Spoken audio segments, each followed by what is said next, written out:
a este acto que pon fin a 31ª edición da Feira da Ciencia de Ribadeo e que consta de dúas partes.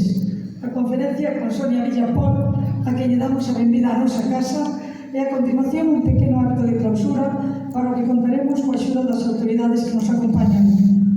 Doña Judith Fernández Novoa, directora xeral de Ordenación e Innovación Educativa, Dani Vega, alcalde de Ribadeo, Laura Fidalgo, jefa do Servicio de Formación, Leticia, asesora do Servicio de Formación, Ana Alzate, jefa do Servicio de Inclusión, don Francisco Díaz Hierros, o noso homenaxeado, e os directores dos 4 centros, María Ron, Miriam González, Begoña Sanjurjo e Isidro Verdeado. Todo o alumnado e profesorado ribadense queremos agradecerle a Sonia que este hoxe connosco.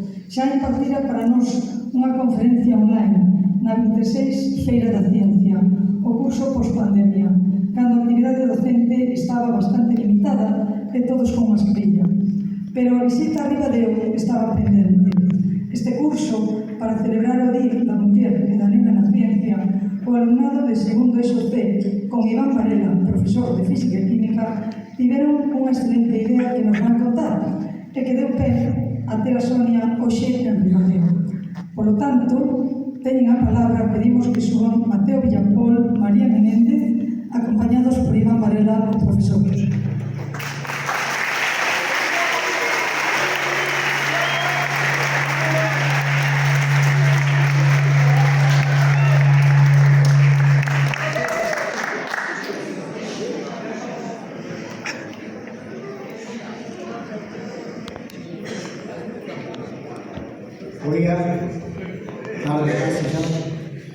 Como dixo Susi, este curso, que para conmemorar o Día da Muller e da Nena na Ciencia, dentro dun proxecto Aulas con nome propio, o alumnado de segundo SOC, do IES de Ribadeo, Dionisio Gamallo, decidiu renomear a súa aula e asignarlle o nome de Sonia Villapol.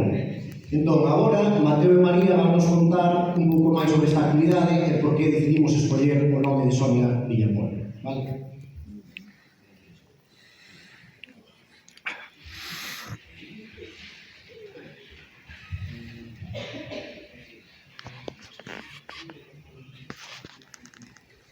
Cando comezamos a darlle forma á idea de renomear a nosa aula, tiñamos claro que queríamos reivindicar o papel dunha figura científica galega. Foron moitos os nomes que se propuxeron e, entre todos eles, decidimos seleccionar, despois das correspondentes pesquisas, o de Sonia Villapol. A pregunta é, por que Sonia Villapol? Primeiro, pola súa excelente labor científica. Sonia é unha científica lucense nacida en Bretoña, na Pastoriza. Licenciouse en Biología Molecular e Biotecnoloxía na Universidade de Santiago e realizou o seu doutoramento en Neurociencias na Universidade Autónoma de Barcelona. Dende entón, traballou en máis dunha dúcia de institucións académicas en España, Francia e Estados Unidos.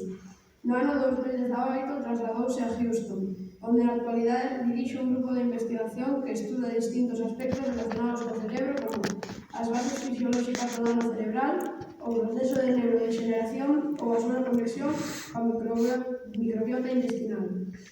Publicou máis de 70 artigos científicos, incluindo capítulos de libros e revisións bibliográficas, e participou en diversos medios de comunicación difundindo e divulgando a ciencia. No ano 2023, Editorial Xerais publicou o seu primeiro libro de divulgación científica titulado Consciencia, a ciencia que nos rescatou da pandemia. Pero tamén pensamos en Sonia Villapol pola súa dimensión humana. Sonia foi unha das voces expertas que, durante a pandemia da COVID-19, nos ia transmitindo información que se ia coñecendo en momentos de moita incerteza.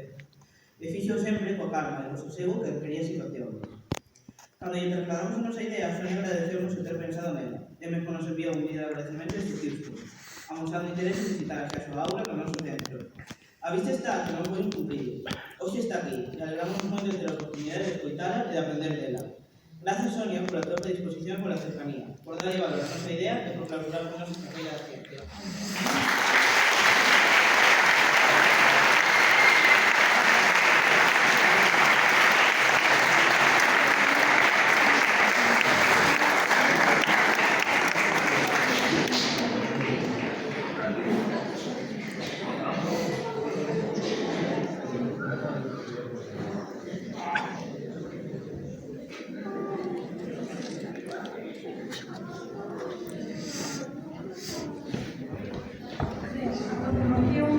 Escoitamos atentamente a conferencia de Sonia Villapol Salgado, ainda que estaba anunciada baixo o título Un cerebro activado, un cerebro de preguntas, nestes últimos tempos evolucionou e agora é o cerebro en modo on, coincidindo co título do libro que próximamente a Editorial Galaxia lle vai publicar.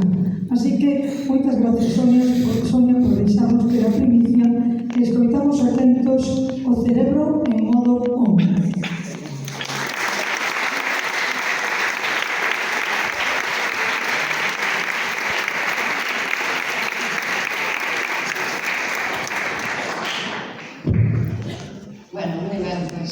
Escoitado no evento.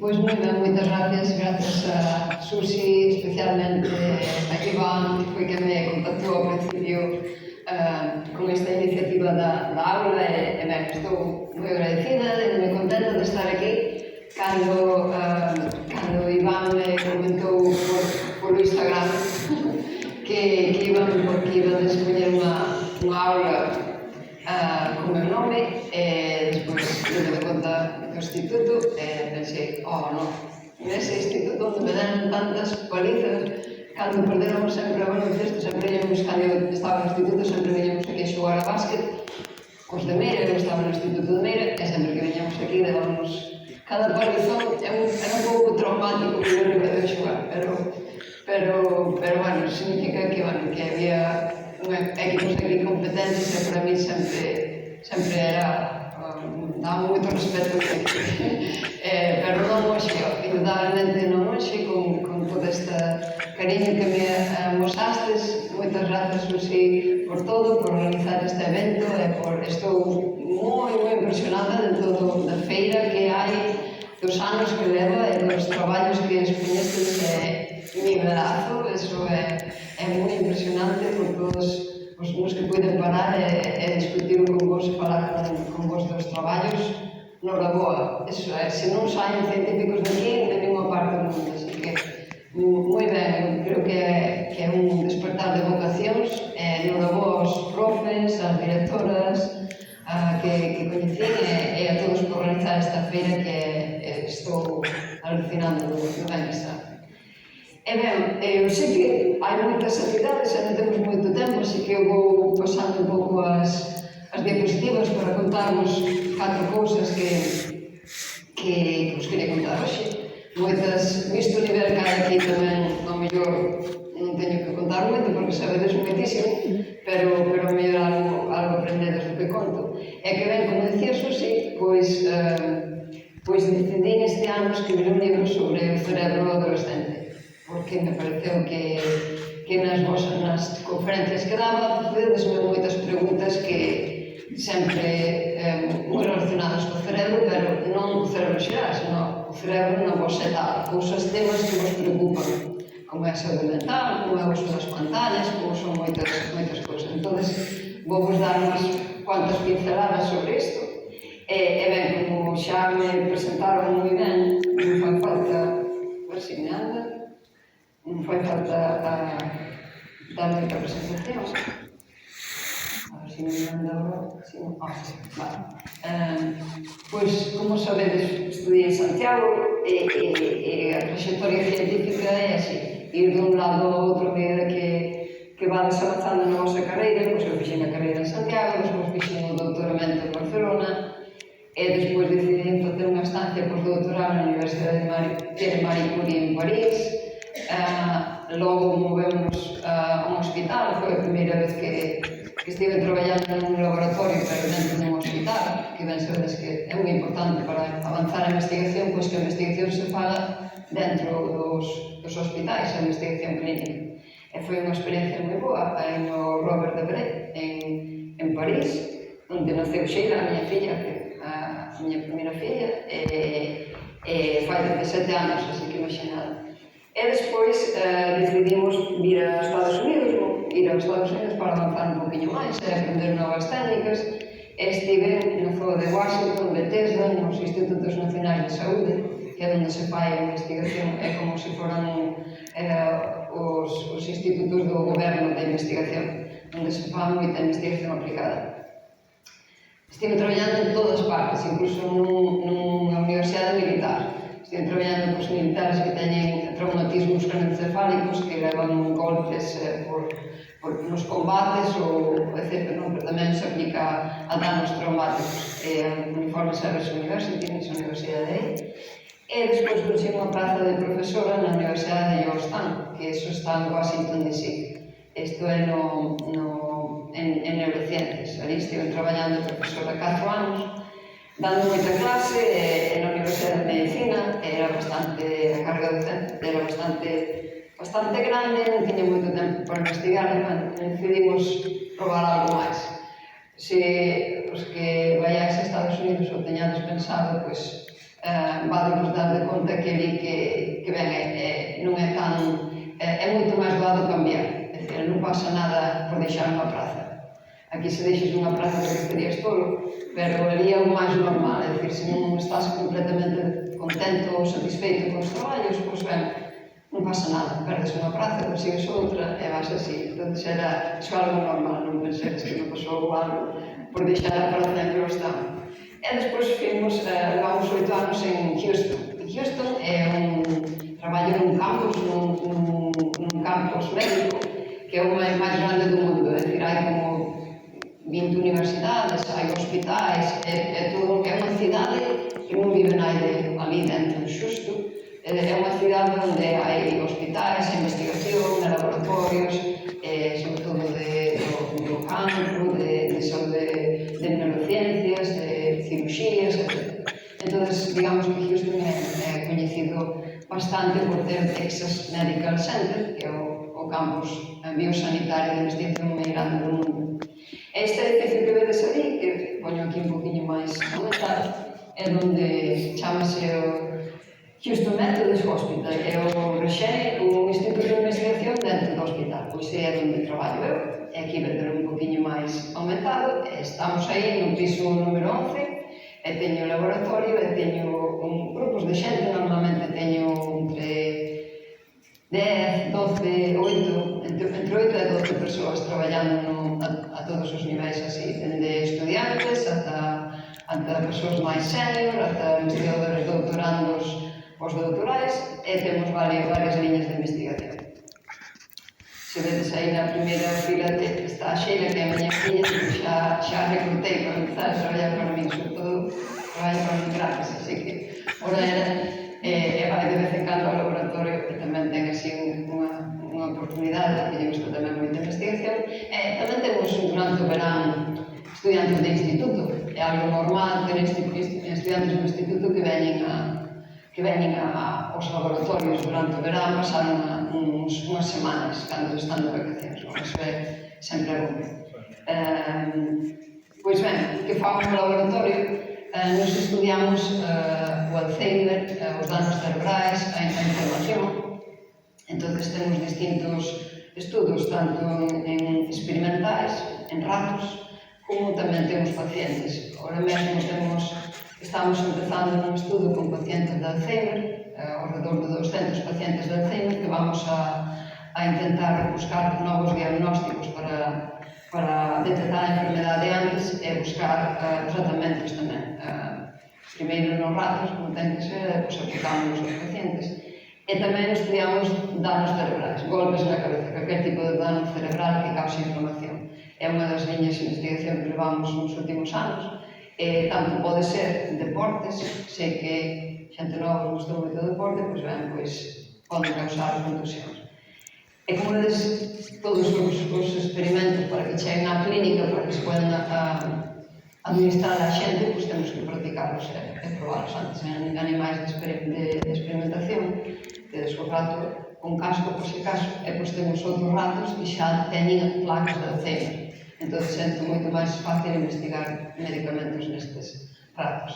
E que facemos con ratos? Pois, bueno, un pouco de todo. Poñémonos aí a facer exercicio, dámosles unhas superproteínas, uns medicamentos, e despois miramos, o máis importante é miramos o cerebro por dentro, porque, como vedes aquí arriba de todo, está o cerebro humano, o máis grande, que pesa ao redor de entre 3 e 4 kilos, pero nos estudiamos o que pasa no grande no máis pequeniño de aquí abaixo, no cerebro do rato. As diferencias de tamaño son enormes, pero ainda así os xenes e a xenética e moitos fármacos, a maioría, teñen que empezarse a investigar neste tipo de cerebros. E miramos no cerebro que hai dentro, que hai as neuronas, e miramos como se activan e como non. Pois ben, falando de neuronas activadas e como o cerebro está, digamos, en modo activado, pois pensei que aportar este tipo de investigacións a xente como a vos, a xente nova, pois daríamos un poquinho mellor entender como funciona o cerebro, que ao final tampouco é que sexa algo tan sinxelo de entender, fai falta estudiar un pouco. Pois escribín este libriño que vai publicar a editorial Galaxia, van a mandar na imprenta, creo que a semana que vem, así que vai estar en xullo ou en agosto, non é un momento, pero agardo que vos guste porque foi pensando, escribir pensando en vos e nas vosas inquietudes. Pero antes deste libro e antes de todo o que sabemos, este señor, Ramón y Cajal, sabes que foi o Premio Nobel de Fisioloxía e Medicina, só hai dous españois, Cajal e Ochoa, pero é coñecido en todo o mundo. Preguntade sobre Ramón y Cajal en calquera universidade do mundo e saben que é o pai da neurociencia moderna, porque era un artista tamén, entón foi quen debuxou estas neuronas e quen fixo estes dibuxos e quen descifrou o sistema nervioso. Por tanto, é unha boa base para empezar. E aquí na feira de ciencia que me enseñaste, había un grupo, unhas rapaces que estaban facendo unhas tincións de cerebros de vaca, penso, pois son estas tincións de inmunohistoquímicas, pois esta é que facemos nós tamén no laboratorio. Son técnicas que estabais facendo, pois que son técnicas de rutina de investigar o cerebro no laboratorio. Como vedes, estas son neuronas do córtex prefrontal, que son as que analizamos cando están activadas e cando non. Curiosidades do cerebro, pois xa sabedes moito, pero, por exemplo, sabedes que, obviamente, é o órgano vital, para min, con respecto ao resto das disciplinas, para min é o órgano máis importante, porque, é o todo, é o centro, axudache a pensar, a reflexionar, a quen eres, e ten todas estas funcións, relaxarse, concentrarse, son, etc. Sabedes que o cerebro pesa unha media de 1,5 kg. E isto non ten que ver coa potencia, é dicir, non significa que un cerebro quanto máis grande é, pois a xente é máis inteligente. Hai xenios na humanidade, dende Einstein hasta xenios que tiñan o peso do seu cerebro era moi variable. Entón, non é unha cuestión de peso. O que fai a inteligencia, o que fai moitas habilidades é as conexións. É dicir, a maneira que durante o desenvolvemento as conexións se foron conectando e activando. Sabedes ben que temos nos cerebros dos hemisferios, o lado esquerdo e o dereito. Eso sabese ben cando a xente ten, por exemplo, un ictus nun lado, queda paralizada a outra parte do corpo, porque un lado controla o outro. É unha curiosidade que é rara, pero funciona así. E sabíades que está composto basicamente por auga. O 70% precisamente. Pero tamén ten moitos lípidos, ten un órgano moi graso, formase por lípidos. E algo cando pregunto sempre confunde. Se vos pregunto se sabedes se o cerebro dói, pois o cerebro non dói. É impresionante. O cerebro non ten receptores na membrana da dor. É dicir, iso é porque moitos ciruxanos, por exemplo, operan cando o paciente está desperto, porque non sinte dor. Donde, despois, o mellor me preguntaredes, pero, que pasa entón cando me dói a cabeza? Eso xa é outra cosa, xa que os vasos sanguíneos que hai por riba do cerebro, pois ese sí que teñen os receptores da dor, entón haber presión arterial e haber problemas circulatorios, pois dói a cabeza por os vasos sanguíneos que cubren o cerebro. Pero o cerebro de por sí non dói, podemos meter a mão dentro do cerebro non o sentides, é impresionante. Por iso é tan difícil sentir as enfermedades, detectar as enfermedades neurodegenerativas, as enfermedades neurolóxicas, porque non sintes dor para detectarlas. E falando de enfermedades neurolóxicas, sabeis que coa idade o cerebro vai se facendo máis achicado. Podedes imaginar que o cerebro é como o tofu de textura, é como unha gelatina, pero vese así, cando o cerebro está sano, vese así bastante ben feitiño, ben esponxoso e ben consolidado, pero depois a medida que as persoas van sendo maiores, sobre todo cando hai unha enfermedade neurodegenerativa, como pode ser o Alzheimer, pois o cerebro vai se convertindo como unha noz, vai se achicando, vai se facendo máis pequeno, e vai perdendo auga e vai se formando este tipo de morfoloxía. E dentro do cerebro aparecen estas cousas que se chaman placas amiloides, isto de vermello, de roxo aí, que vedes que son os causantes da enfermedade de Alzheimer, por exemplo, son estas placas. O que facemos no laboratorio, basicamente, é vedes as células estas verdes, pois o que facemos é activar estas células verdes para que eliminen as placas vermellas e así recuperar a memoria, etc. Entón estamos buscando medicamentos para reducir a inflamación no cerebro e reducir as placas.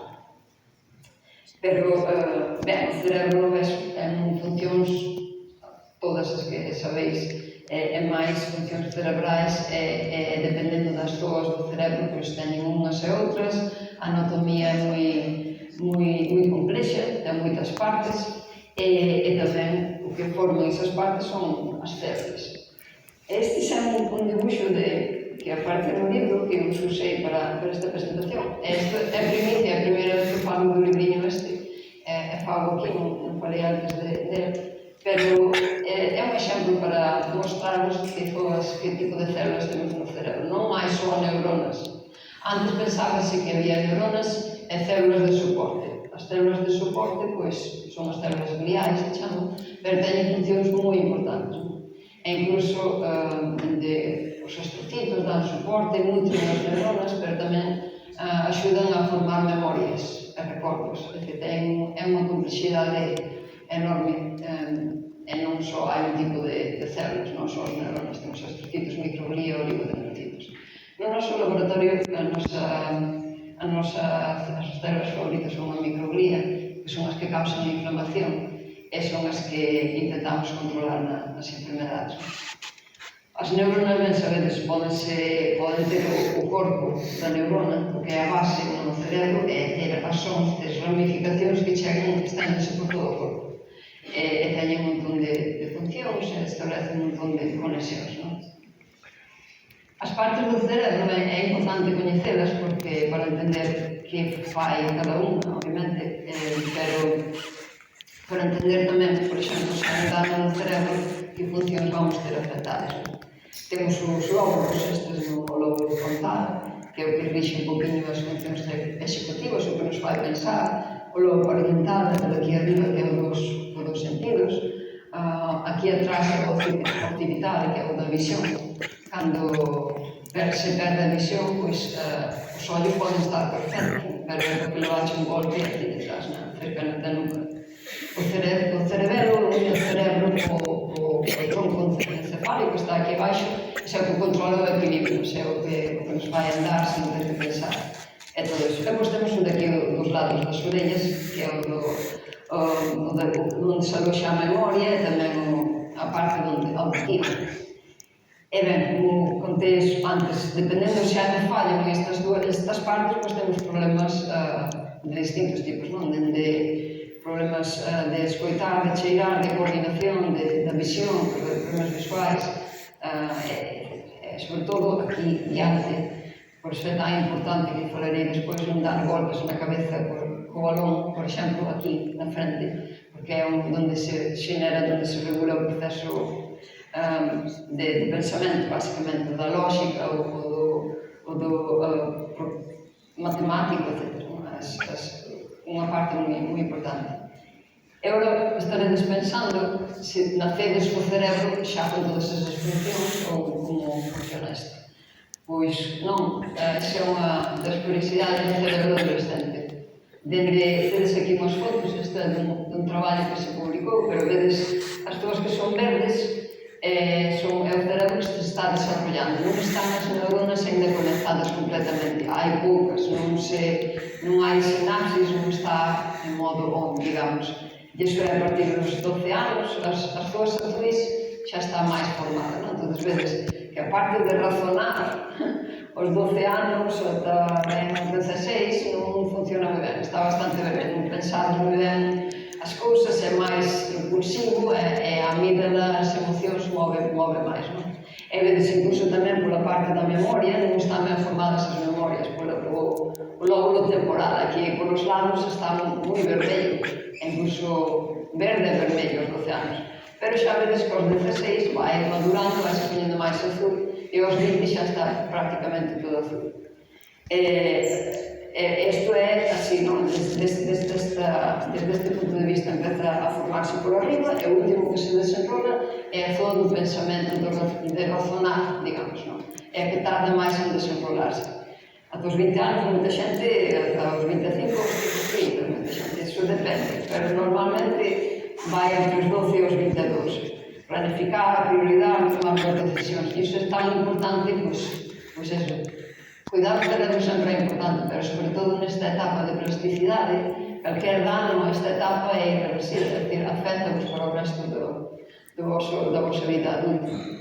Isto é máis ou menos a mesma figura, pero xa vedes que entre os 5 anos está de vermello e arriba, é dicir, son áreas moi pouco desenroladas. E iso é a razón que hai pouca memoria aos 5 anos. Escoitase ben? Aos 5 anos non se ten moitos recordos. E vedes que a zona que está ali vermella aos 5 anos, pois é unha zona que afecta o temporal, o lóbulo temporal. E significa que moi poucos recordos quedan a esa idade. Depois dos 6, 7, xa se vai madurando, xa se vai tendo máis verde, pois ao final azul e xa a memoria está establecida. E ben, por iso que o cerebro, a nosa idade é iso, ten que aprender, adaptarse, responder a novas experiencias, e isto é o que nos fai máis plástico, o que fai que se convirta en azul tanto anos, non? Se non continua sendo verde, estas experiencias é o que lle fan madurar, de certa maneira. As actividades creativas tamén son moi importantes a esta idade, porque tedes dous períodos de plasticidade. Ata os 5 anos, cando a memoria ainda non está moi desenrolada, pero hai outras habilidades, e pois ata os 16, onde hai outra etapa de aprendizaxe. Por exemplo, iso pasa moito cas linguas. Ata os 6 anos hai máis plasticidade auditiva nos lóbulos temporales, que están ainda sin madurar, podes aprender moito máis. Pero despois o que é a gramática, a memoria, todo iso, consolídase máis nos 16 anos. Entón, hai distintas etapas de tipos así de aprendizaxe, pero obviamente dos 5 aos 16 é unha ventaja terapéutica para aprender moitísimo. E ben, tamén outra cousa moi importante que moitos me preguntades, que é iso, a resposta ao estrés. Falarei despois, pero sabemos que dentro do cerebro hai unha glándula que é a amígdala. Curiosamente, no cerebro do adolescente está como 3 veces maior de tamaño. É dicir, que por iso reaccionais así como ímpetos, como así moi... todo vos asusta, todo vos dá sorpresa, porque tedes unha amígdala está superreactiva, estades alerta constantemente de calquer cousa. E non vos dá moito tempo a decirle a amígdala reláxate, volve aos niveis normais. Eu non sei se fai moito eco. Movemos un poquitín. Si, o mellor creo que iso. Está ben. Non quero berrar moito tampouco, verdad? Pois iso é algo de ter en consideración. Moita xente dice como isto afecta ao estrés, a maneira que vos estresades é distinta a maneira que a xente adulta se estresa. Iso non é un problema de vos, é o normal, é a adolescencia, o cerebro que desenrolándose. A amígdala, que esta glándula que vos produce estas hormonas de estrés, de reacción, vai facéndose máis pequeniña a medida que medrades. vais volvendo como máis de etapa adulta, non? E ao mesmo tempo a amígdala vai sendo pequena e o córtex, o lóbulo prefrontal vai madurando. Entón todo vai coordinándose. Entón é totalmente normal que vos asustedes, que corrades polo pasillo, que reaccionedes así diante de cousas que non son tan importantes para os vosos pais, por exemplo, non? Ou para os profes. Iso é a reacción normal. Sería normal que non tuverades esa reacción, non? Pero a razón é porque tedes un tamaño da amígdala como 4 veces máis. Cando cheguedes a casa e dices a vosa mãe, non sei que, pois tens que ver. Escoita, nai, sabes? O que pasa é que a miña amígdala é 4 veces maior que a tua, que eu reacciono así. Dá un tempinho, deixa-me descansar un pouco, xa me baixa as hormonas da amígdala e xa respondo mellor. Todo ten unha explicación, pero é o máis normal. Hai outra cousa tamén moi interesante que son os sonos. Moita xente pregunta así, é algo tan fascinante, non sei, a quen de vos lle interesa o significado dos sonos ou os sonos? A moita xente que interesa que significan os sonos, é porque soñamos o que soñamos, pois é que vos parezca que estáis desconectados cando estades dormindo, non estades en sono nunha etapa de sono REM, pois estánse construindo memorias. É dicir, estánse consolidando as memorias do que vos pasou durante o día, durante a noite, cando se están formando esas memorias. Entón, é moi importante un descanso de todo iso. E que pasa tamén durante a noite? A vosa amígdala está ainda máis alerta que durante o día. Pero, ao mesmo tempo, a amígdala está superactivada porque hai moitas emocións, e vocês, cando soñamos que voamos, que saltamos, que facemos cousas de locuras, pero nada, obviamente, nada real. E o vosso córtex prefrontal, é dicir, a zona do cerebro de razonamento, basicamente non funciona. Ese sí que está dormida.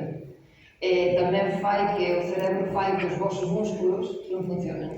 Entón, cando a vosa corteza está un poquinho máis activa do normal, é cando estades dormindo e vos movedes. Incluso hai xente que levántase da cama e ponse a andar. Iso é porque o córtex non consigo paralizar os músculos e non consigo controlar o cerebro. Entón, é iso, por iso hai tantas fantasías e tantos soños. E por que soñamos o que soñamos? Pois, basicamente, é por que soñamos o que pensamos durante o día. Ou con persoas, ou con que nos pasou, e todo iso, a amígdala durante a noite, durante os sonhos, fai unha gran película de todo isto. Monta un escenario aí surrealista moitas veces, non? E ten esa explicación. E que pasa cando nos namoramos de alguén? Como que lle pasa ao vosso cerebro? Iso xa é todo un mecanismo aquí complexo de bioquímica, pero todo ten un razonamento. Pois o cerebro, pois eso, libera moita dopamina e moita oxitocina. A dopamina é unha hormona que temos neurotransmisores na cabeza, pois que nos dá moita euforia de momento. De momento, nada pasa, ves a unha persoa, pois dache moita enerxía, estás super eufórica e sobre todo, axudamos a dopamina, axudamos a centrarnos. Tamén se teis moita dopamina, por exemplo, cando estades estudiando, a dopamina fai-vos enfocarvos en algo e centrarvos moito nesa imaxe, neso que estades facendo, non?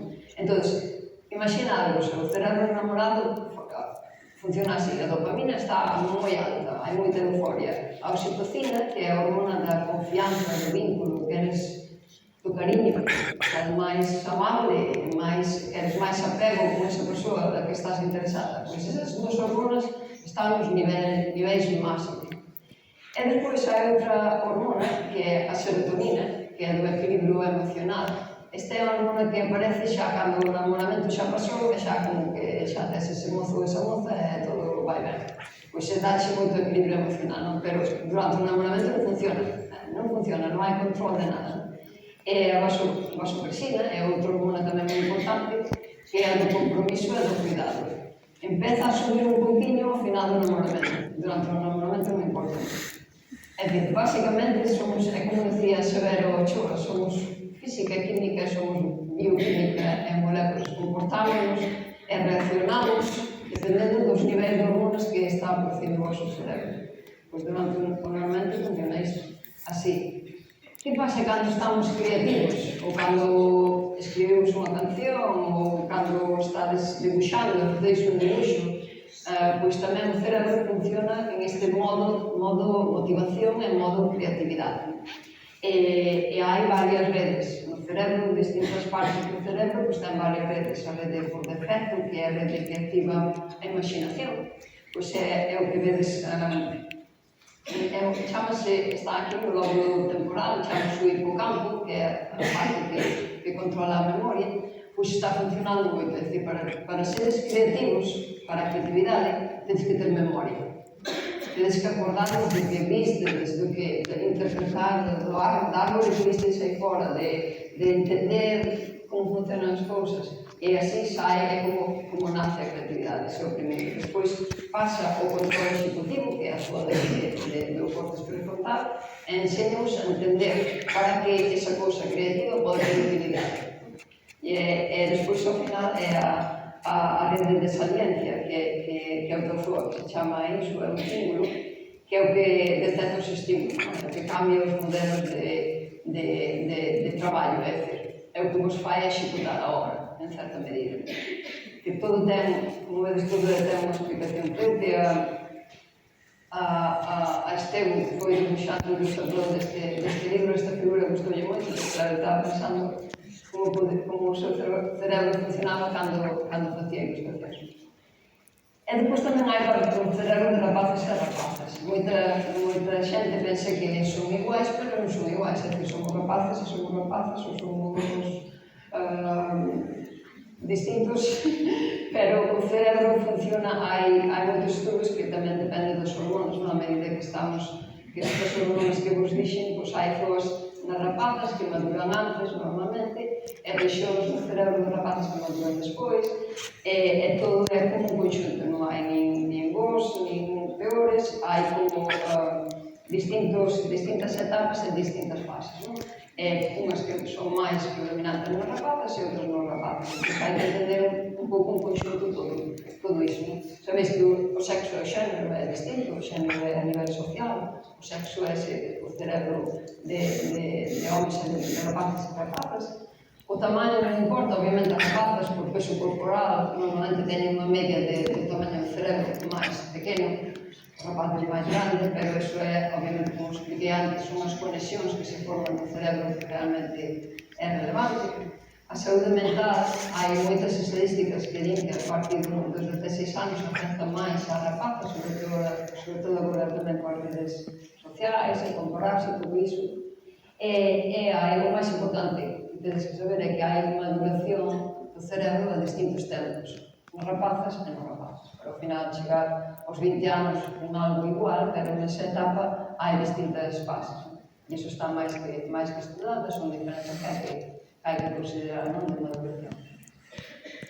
E ben, como comentaba antes, outra cousa moi importante que facemos, dormir é moi importante, algo moi importante que facemos cando dormimos é organizar os recordos, limpar os restos do metabolismo do noso corpo que vai ao cerebro e que pode causar inflamación, pois o cerebro encárgase de limpalo e almacenar e organizar os recordos, non? Entón, a amígdala, como os comentei, a memoria, o hipocampo forman parte disto.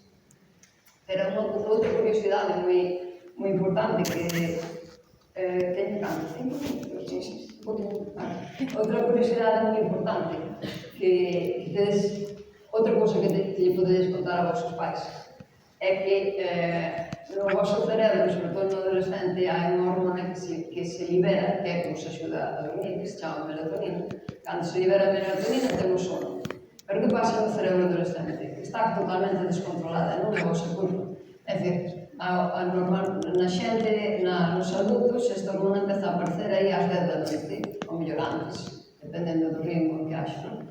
Pero no cerebro adolescente aparece moito máis tarde. É dicir, é normal que non teñades sono entre os 14 e os 17 anos, máis ou menos, ata a mellor as 11 ou as 12 da noite, porque a melatonina non está producida, é que é moi complicado eso. E que pasa? Como tardan a aparecer máis tarde, pois dura máis pola mañá. Pola mañá, o que nos fai despertarnos é que xa non temos a melatonina, ou sea, a certa hora, normalmente ás 8 da mañá. pero nos adolescentes é moito máis tarde, entón, ainda tedes a melatonina ás 8 da mañá, o vosso corpo non a eliminou. Entón, esa é a explicación biolóxica de por que vos costa tanto dormir de noite e por que vos costa tanto levantaros pola mañá. Así que xa podedes contar tamén aos vosos pais os fins de semana, cando vos mandan a vervos ás 8 da mañá, pois tedes que explicar a miña melatonina, os niveis todavía están bastante altos, teño que dormir un par de horas máis. E iso ten totalmente explicación. Outros consellos que vos quería dar, aparte do de dormir, que é moi importante para limpar, para formalizar as memorias e todo iso, é a alimentación. Así que aquí comedes moi ben e tampouco hai tanta preocupación, pero hai alimentos que axudan moi ben a funcionar o cerebro e, sobre todo, os que non están pasados, xa sabedes, ultraprocesados, e, sobre todo, azúcares, non? Hai alimentos verdes, os legumes, todo o que é, froitos, etc. Beber auga, super importante, hai que estar moi hidratados tamén, sobre todo, por todas esas conexións que se están formando durante estes anos, necesitan moitas cantidades de auga. Comida procesada, hot dogs, burgers, nada. Por qué? Porque xa decía Hipócrates, o que foi o pai da medicina, xa decía que a comida basicamente é a mellor medicina que hai. E iso é unha frase moi coñecida, pero é así, non? Isto lo estudiamos no noso laboratorio, que é a conexión do cerebro coa microbiota, o cerebro co intestino. Sabedes que a microbiota que está na barriga son bacterias que comunican co cerebro a través do nervio vago, a través do sistema inmune, etc. E que mandan sinais. Entón, se teis unha mala alimentación, se dormides mal, se non faces moito exercicio, teis unhas bacterias bastante pobres, bastante débiles. Entón, fagos que o cerebro non funciona ben. Son unha das conexións que existen entre o cerebro e o intestino, é o que estamos estudiando entre distintos tipos de bacterias e como modular estas bacterias para ter unha mellor función cerebral. Outra cousa moi importante tamén para cuidar o vosso cerebro, xa que o tenéis fase de cuidados, é a contaminación. Durante a etapa infantil, o que é os circuitos neuronais vense bloqueados e non formais vos recorden, boas memorias, non formais boas conexións, o cerebro non se consolida ben pola contaminación. Contaminación tanto de coches como vivir ao lado de fábricas é unha etapa moi crítica que xa se demostrou non que causa trastornos psiquiátricos a longo prazo e é problemático, e agora sabes moitísimo máis que antes, non? Agora sabes que realmente respirar estas partículas cando nestes anos especialmente pode causar trastorno bipolar e outras enfermedades peores. Por lo tanto, respirar aire puro bueno, xa aprendestes moito disto durante a COVID, non? De ventilar e todo. É super importante para o cerebro. Redes sociais é a gran polémica, non é? Non sei, penso que é bom e que é malo, e hai que saber regularlo, e hai que poñer límites. Iso é un pouco resumen de todo. Axudamos algo moi importante durante a adolescencia que vos fai, cando soñáis adultos, desarrollar unha vida moito máis activa e mellor, é socializar. Se alguén está aliado durante a adolescencia, iso non é bom. Non é bom, porque o cerebro necesita socializar, conectar, falar, comunicar, necesidades basicamente para a vosa saúde mental, necesitades ter amigos, amigas. É así, é como é unha obriga para que o vosso cerebro funcione ben, non?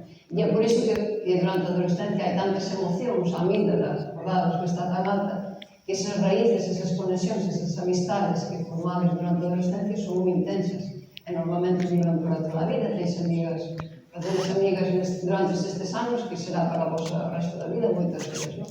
Por iso é moi importante.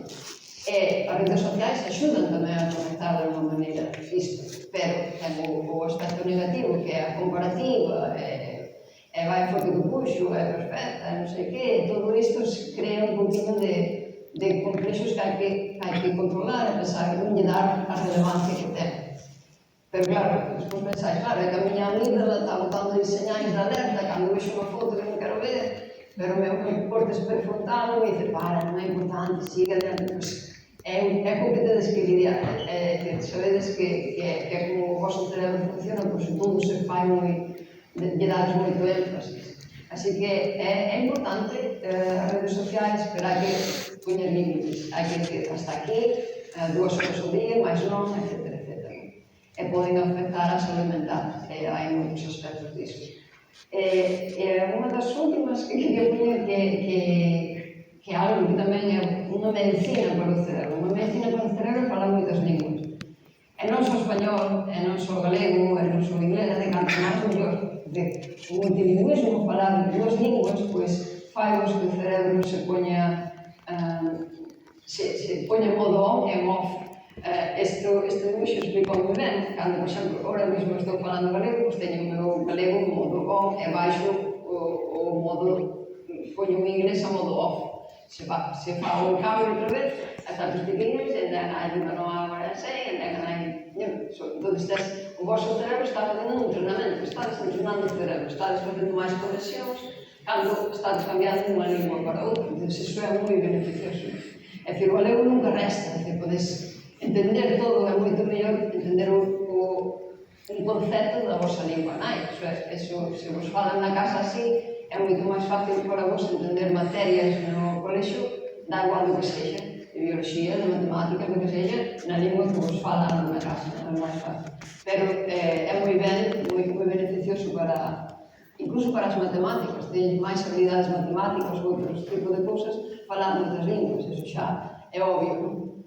E polo momento da plasticidade. Este debuxinho fixera para unha revista de Grial que definía a estudos científicos que dicían que falando varias linguas pois ten máis habilidades motoras executivas para as matemáticas, para etc.